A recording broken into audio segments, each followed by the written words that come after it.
Encore aujourd'hui, l'homosexualité est considérée par certains comme une préférence qui serait contre nature, qui serait contre l'ordre social, contraire à la volonté de Dieu, incompatible avec l'institution de la famille.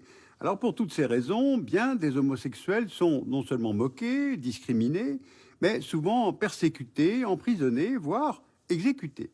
Alors le 17 mai, c'est la journée mondiale de lutte contre l'homophobie, en souvenir du 17 mai 1990, jour où l'OMS, l'Organisation mondiale de la santé, a retiré l'homosexualité de sa classification internationale des maladies, dans laquelle elle était présente comme un trouble mental. Eh bien, voilà pour nous une opportunité d'utiliser la cartographie pour parler des droits des homosexuels dans le monde. L'homosexualité, soit l'attirance d'une personne, homme ou femme, pour une personne de même sexe, se distingue de l'hétérosexualité, c'est-à-dire l'attirance d'une personne pour le sexe opposé. L'hétérosexualité, dans de nombreux pays, apparaît comme la norme en matière de préférence sexuelle.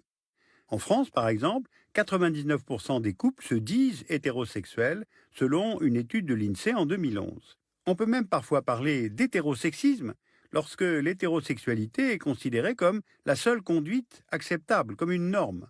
Mais cela n'a pas toujours été le cas. Dans la Grèce antique, par exemple, l'homosexualité masculine était majoritairement acceptée. Alors, sur quoi repose ce rejet de l'homosexualité? Il y a d'abord l'influence de la religion. Par exemple, dans le judaïsme, le catholicisme, l'islam, les interprétations dominantes des textes sacrés ont jugé l'homosexualité contraire à la loi divine, à la nature, et notamment parce que cela ne permet pas la reproduction. Ce sont des principes religieux au nom desquels les homosexuels ont été chassés, exécutés, notamment au Moyen Âge et à la Renaissance en Europe. À partir du XIXe siècle, avec le développement de la médecine et de la psychiatrie, l'homosexualité est alors considérée comme une maladie mentale. On cherche à la guérir par la castration chimique, la chirurgie, les électrochocs.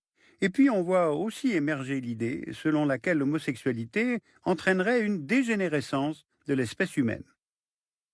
Et quelques décennies plus tard, le nazisme va reprendre une partie de ces théories, ce qui entraînera la désignation des homosexuels par un triangle rose et la déportation de 5 000 à 15 000 personnes pour ce seul motif.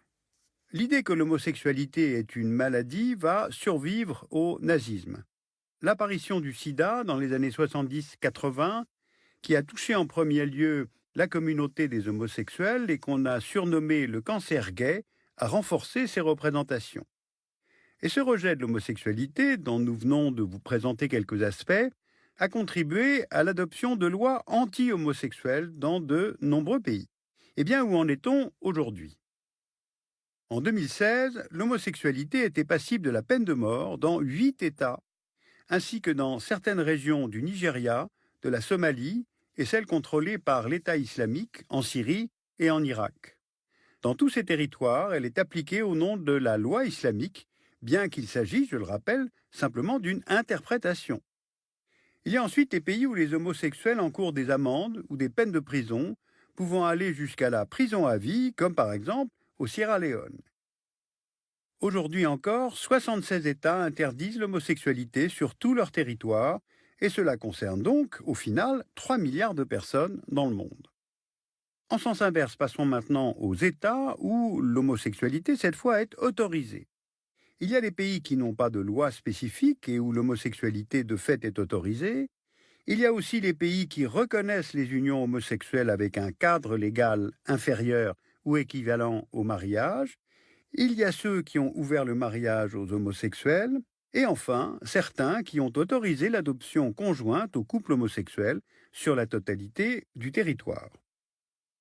Alors reprenons notre carte car elle nous indique qu'une grande variété de législations concerne l'homosexualité, que l'homosexualité est autorisée sur l'intégralité du territoire de 120 États, donc une majorité, même si un grand nombre de pays pénalisent encore l'homosexualité.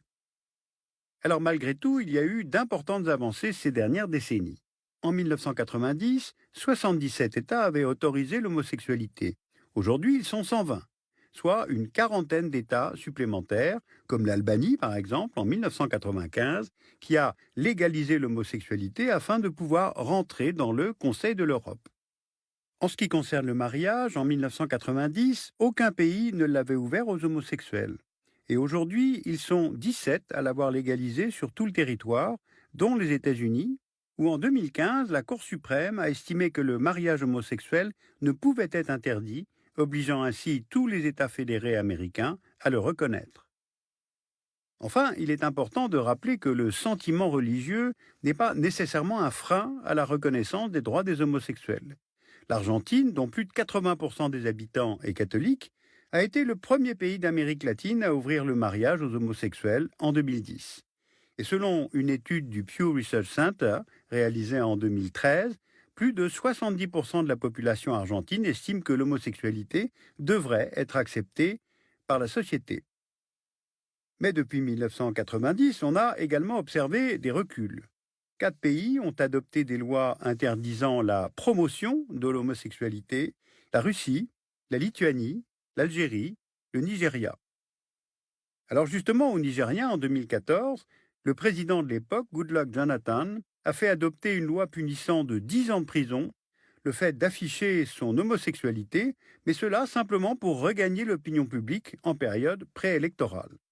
Et selon le Pew Research Center, 98% de la population pense que la société ne devrait pas accepter l'homosexualité. Alors face à ces discriminations et aux violences, les homosexuels sont parfois contraints de fuir leur pays. Aujourd'hui, le Haut Commissariat aux réfugiés de l'ONU reconnaît que les homosexuels persécutés dans leur pays peuvent être considérés comme des réfugiés. La législation d'un pays illustre souvent la position de la majorité de la population sur l'homosexualité, mais pas toujours. En Afrique du Sud, le mariage et l'adoption ont été autorisés pour les homosexuels, alors que 61% de la population pense que l'homosexualité ne devrait pas être acceptée par la société. D'ailleurs, les agressions à l'égard des homosexuels sont courantes dans ce pays. Donc, au-delà des législations, il faut également prendre en compte l'attitude de la société à l'égard des homosexuels, qui sont victimes de discrimination, et ce, y compris dans les pays où leurs droits sont reconnus. Cela passe par des insultes, du harcèlement, le rejet des cercles sociaux, familiaux ou travail, école, et enfin des violences physiques comme les enlèvements, des assassinats, la torture ou même des viols dits de correction pour les femmes. Un tel rejet de la société peut conduire les homosexuels à l'isolement, la pauvreté et même le suicide. Selon plusieurs études, le taux de suicide est beaucoup plus important chez les homosexuels que chez les hétérosexuels. En France, le nombre de témoignages de victimes reçus par l'association SOS Homophobie est en augmentation depuis les années 2000, avec un pic pour l'année 2013, année qui est celle de l'adoption de la loi ouvrant le mariage aux homosexuels. L'intense débat autour de cette loi, les manifestations contre le mariage, l'anonymat d'Internet ont libéré à la fois la parole homophobe et celle des victimes. Alors face aux manifestations d'homophobie, de nombreux homosexuels se dirigent vers les grandes métropoles, où il est plus facile de vivre sa sexualité dans l'anonymat ou de rejoindre une communauté homosexuelle implantée dans un quartier dont vous voyez les principaux sur la carte du monde. Ils se trouvent quasiment tous au nord de l'équateur. Parmi les plus connus, il y a le Castro à San Francisco, Greenwich Village à New York, le Village à Montréal, le Marais à Paris, Nichome à Tokyo. À l'origine de ces quartiers, il y a souvent la volonté de créer un territoire de tolérance et de sécurité, mais aussi de mobilisation en faveur des droits des homosexuels. C'est à Greenwich Village à New York qu'a eu lieu la première Gay Pride en 1970, marquant la naissance des mouvements de revendication homosexuels contemporains, comme le Gay Liberation Front, puis plus tard, avec l'arrivée du SIDA, les mouvements comme ACT UP ou AIDS. On trouve aussi des mouvements homosexuels religieux, comme en France David et Jonathan, mouvement homosexuel chrétien, ou les homosexuels musulmans de France. En 2011, donc 40 ans après la première Gay Pride, la situation a bien changé, puisque plusieurs centaines de Gay Pride et d'événements pour les homosexuels ont été organisés, encore une fois, principalement dans l'hémisphère nord. C'est le signe d'une société civile active qui milite pour les droits des homosexuels et encourage et parfois force les États et les organisations internationales à reconnaître leurs droits et à protéger ces droits. Ainsi, les Nations Unies ont lancé en 2013 une campagne de sensibilisation aux droits des personnes homosexuelles, mais aussi bisexuelles et transgenres. Intitulée Free and Equal, elle rappelle aux citoyens et aux États le premier article de la Déclaration universelle des droits de l'homme, à savoir « Tous les êtres humains naissent libres et égaux en dignité et en droit ». Car c'est bien de cela dont il s'agit, du droit à l'égalité, plus encore que du droit à la différence. Pourquoi un État se mêlerait-il de juger du comportement privé des individus? L'État est là pour protéger, pas pour discriminer. Et puis de plus, attention, il ne s'agit pas que de l'État. L'homophobie est aussi autour de nous, et souvent nous n'en avons pas conscience. Clichés, moqueries, réticences, vocabulaire déplacé, voire vulgaire, autant de gestes qui excluent les homosexuels de notre société et leur rappellent leurs différences. Alors pour parler de façon plus personnelle, j'ai envie de dire, foutez-leur la paix. Auriez-vous envie que quiconque se mêle de votre vie privée? Non, n'est-ce pas? Alors vous pouvez lire utilement l'Atlas mondial de la sexualité, édité chez Autrement. Vous pouvez lire aussi l'histoire de l'homosexualité de Robert Aldrich, qui est publié au Seuil, qui montre que l'homosexualité a existé à toutes les époques. Et puis vous pouvez aussi aller sur le site internet de l'ILGA, ilga.org. Elle publie de nombreuses informations au sujet des droits et nous avons pu utiliser ces informations pour préparer cette émission.